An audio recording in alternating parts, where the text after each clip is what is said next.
apa kabar? Kali ini Ratu mau bikin tutorial makeup yang face looknya kayak gini ya.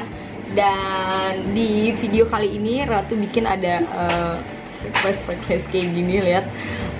Walaupun sebenarnya nggak cocok sih muka gue, nggak ada bulu-bulunya. Tapi ya walaupun ala-ala gini, tapi mudah-mudahan teman-teman semua bisa mempraktekkan ke wajah dari teman-teman semua dan selalu mencoba step-stepnya yang ada di video Ratu kali ini. And now let's move on to the tutorial.